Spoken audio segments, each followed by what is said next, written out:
Hai, Assalamualaikum warahmatullahi wabarakatuh dan salam sejahtera.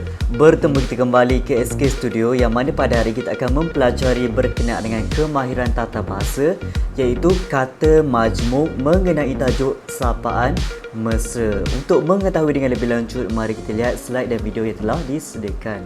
Kita mulakan dengan melihat apakah objektif pembelajaran yang perlu dicapai oleh murid. Yang pertama ialah murid dapat menyenaraikan sekurang-kurangnya 3 kata majmuk yang terdapat pada gambar nanti.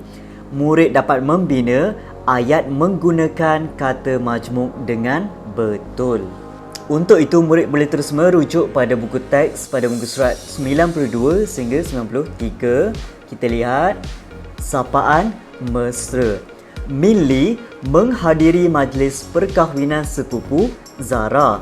Zara memperkenalkan saudara mara kepada Min Lee. Okey, itu adalah suasana pada majlis perkahwinan di mana kedua pasangan lelaki dan perempuan disatukan dalam satu majlis yang meriah dan diadakan pelbagai aktiviti pada majlis tersebut. Bukan itu saja, kita juga boleh bersuai kenal dengan kawan yang baru, boleh kenal dengan saudara terdekat kita dan banyak lagi manfaat yang kita boleh perolehi. Kita baca dialog tersebut. Min Lee, inilah keluarga saya. Yang duduk di kerusi berhadapan bunga manggar, itu maklum saya. Okey, kita cari maklum dia mana. Jadi maklum Zara ialah perempuan yang memakai tudung berwarna seperti biru tersebutlah yang sedang memegang hadiah kepada tetamu. Kita sambung lagi.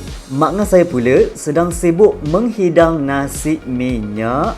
Yang sedang mengangkat dulang air itu Pak Su saya. Perempuan yang sedang menghidangkan nasi minyak kepada pengantin, itu adalah makna Zara. Manakala Pak Su Zara ialah yang sedang mengangkat air dengan menggunakan dulang tersebut yang dihidangkan kepada tetamu yang hadir.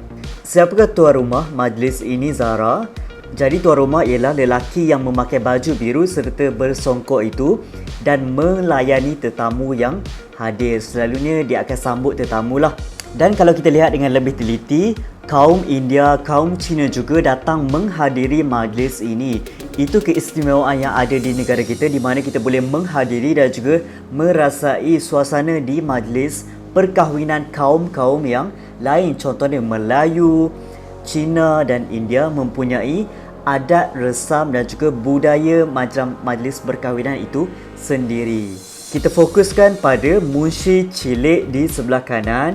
Kata majmuk bebas ialah 2 kata dasar yang dirangkaikan untuk membentuk satu perkataan baharu yang ditulis secara terpisah. Jadi, pembelajaran tata bahasa kita ialah mengenai kata majmuk bebas. Jom kita kenal sedikit berkenaan dengan kata majmuk bebas.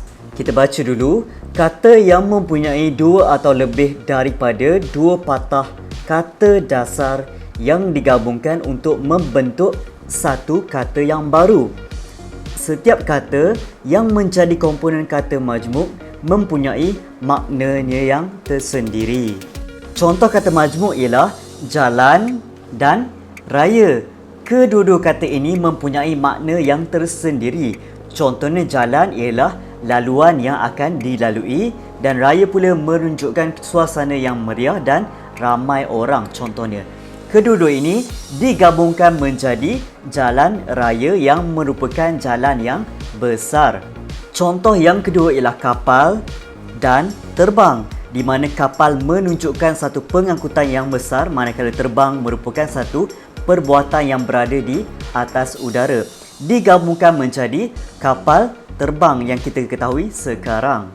Dan contoh yang terakhir ialah alat dan tulis. Alat merupakan satu peralatan yang digunakan untuk membantu kita, manakala tulis ialah perbuatan kita menulis sesuatu perkara. Digabungkan menjadi alat tulis seperti apa? Seperti pen, seperti pensel, pemadam dan banyak lagi. Kita kembali semula pada buku teks. Kita nak senaraikan kata majmuk bebas yang terdapat dalam gambar tersebut.